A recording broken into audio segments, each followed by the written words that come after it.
Depois de todos esses acontecimentos, o Senhor Jesus foi com os apóstolos dele para um lugar chamado Getsêmani. E assim que eles chegaram lá, o Senhor Jesus disse assim para os apóstolos dele: fiquem assentados aqui, enquanto eu vou até ali na frente para orar. Depois de dizer essas palavras para os apóstolos dele, o Senhor Jesus foi um pouco mais adiante e levou junto com ele os apóstolos Pedro e também os 2 filhos de Zebedeu, isto é, Tiago e João. Nesse momento, o Senhor Jesus começou a sentir uma grande tristeza e uma grande aflição, e ele disse assim para os apóstolos que estavam perto dele: a tristeza que eu estou sentindo agora é tão grande que ela é capaz de me matar. Portanto, fiquem aqui e vigiem junto comigo. Após ter dito isso, o Senhor Jesus foi um pouco mais adiante e se ajoelhou com o rosto no chão e orou dizendo assim: meu Pai, eu sei que tudo é possível para o Senhor, até mesmo que esse cálice de sofrimento seja afastado para longe de mim, mas que não seja feita a minha vontade, meu Senhor, e sim que a vontade do Senhor seja feita.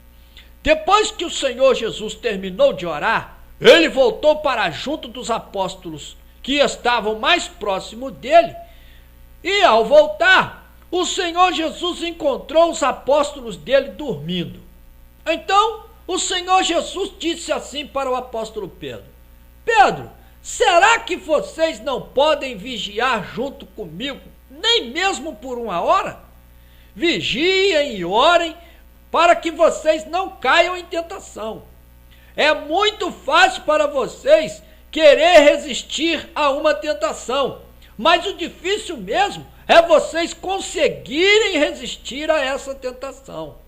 Depois que o Senhor Jesus terminou de falar todas essas palavras para o apóstolo Pedro, o Senhor Jesus se afastou deles pela 2ª vez e orou novamente dizendo assim: meu Pai, eu sei que tudo é possível para o Senhor, até mesmo que esse cálice de sofrimento seja afastado para longe de mim, mas que não seja feita a minha vontade, meu Senhor, e sim que a vontade do Senhor seja feita. E depois que o Senhor Jesus terminou de orar pela 2ª vez, o Senhor Jesus voltou para perto dos apóstolos dele e novamente o Senhor Jesus encontrou os apóstolos dele dormindo. Os apóstolos do Senhor Jesus estavam com tanto sono que eles não conseguiam ficar com os olhos deles abertos.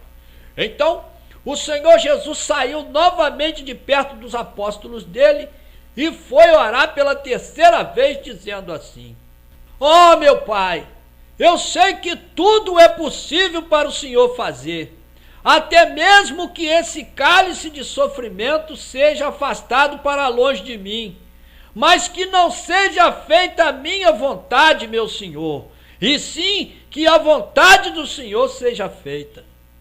E depois que o Senhor Jesus terminou de orar pela 3ª vez, o Senhor Jesus então voltou até o lugar aonde os apóstolos dele estavam e disse assim para eles: vocês ainda estão dormindo e descansando? Olhem, a hora chegou e o Filho do Homem está sendo entregue nas mãos dos homens maus.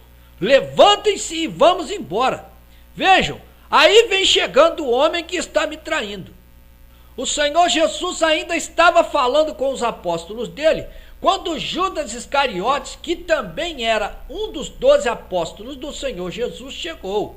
Judas Iscariotes estava acompanhado de uma grande multidão de pessoas armadas com espadas, lanças e porretes. Pessoas essas que tinham sido enviadas pelos líderes dos sacerdotes e pelos líderes do povo de Israel. O apóstolo Judas Iscariotes, que era o traidor, tinha combinado com aquelas pessoas que estavam seguindo ele um sinal para que o Senhor Jesus fosse identificado por eles. E o sinal que o apóstolo Judas Iscariotes combinou com aquelas pessoas foi esse: eles deveriam prender o homem que ele, Judas Iscariotes, o traidor, beijasse no rosto, porque esse seria o Senhor Jesus. Então, Judas Iscariotes se aproximou do Senhor Jesus e disse assim para ele: Mestre, que a paz esteja com o Senhor. Depois de dizer isso, Judas Iscariotes beijou o Senhor Jesus no rosto. O Senhor Jesus então disse assim para Judas Iscariotes: Meu amigo, aquilo que você tem que fazer, faça agora. Então, aquela grande multidão de pessoas que tinham vindo para prender o Senhor Jesus se aproximaram dele e, depois de amarrarem as mãos do Senhor Jesus, eles levaram ele preso.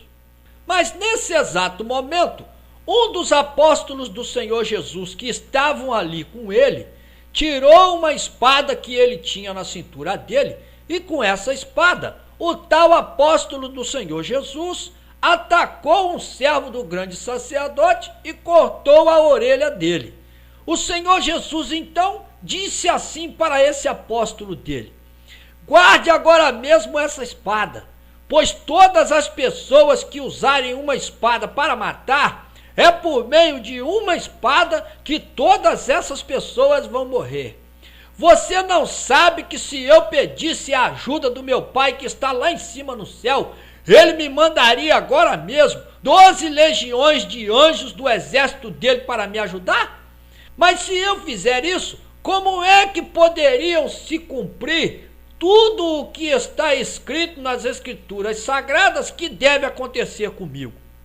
Depois que o Senhor Jesus disse todas essas palavras para o tal apóstolo dele, o Senhor Jesus então olhou para toda aquela multidão de pessoas que tinham vindo prender ele e disse assim: Vocês vieram até aqui para me prender, trazendo espadas e porretes, como se eu fosse um homem violento.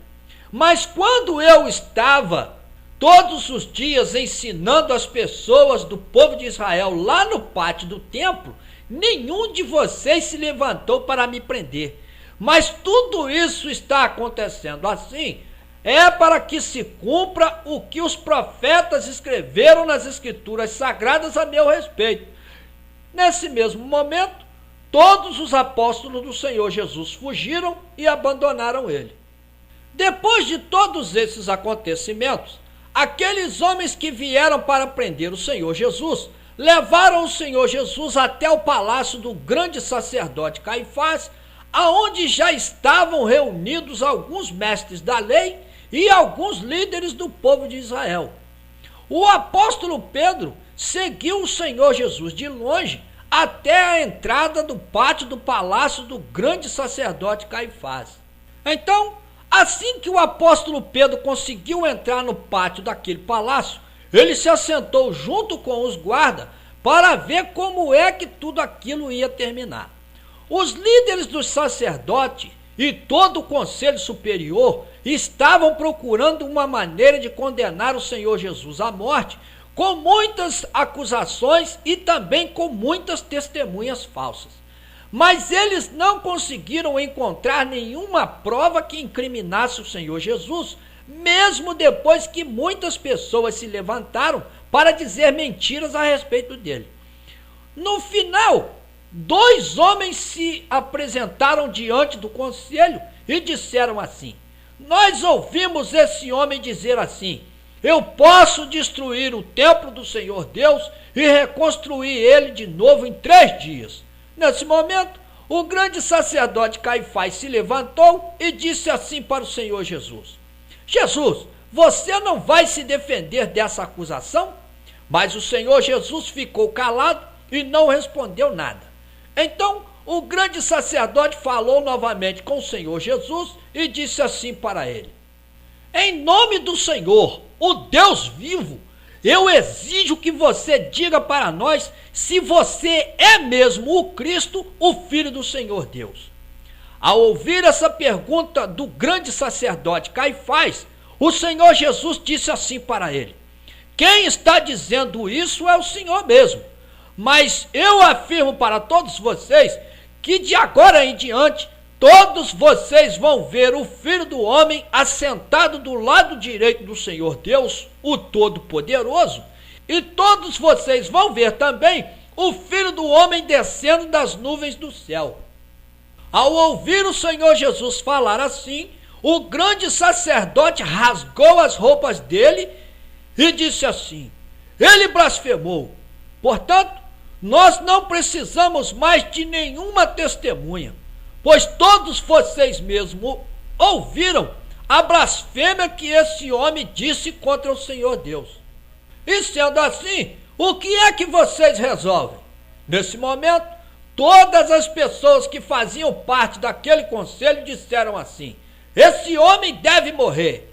Em seguida, todos aqueles homens que estavam reunidos ali no palácio do grande sacerdote Caifás começaram a cuspir e também davam socos no rosto do Senhor Jesus.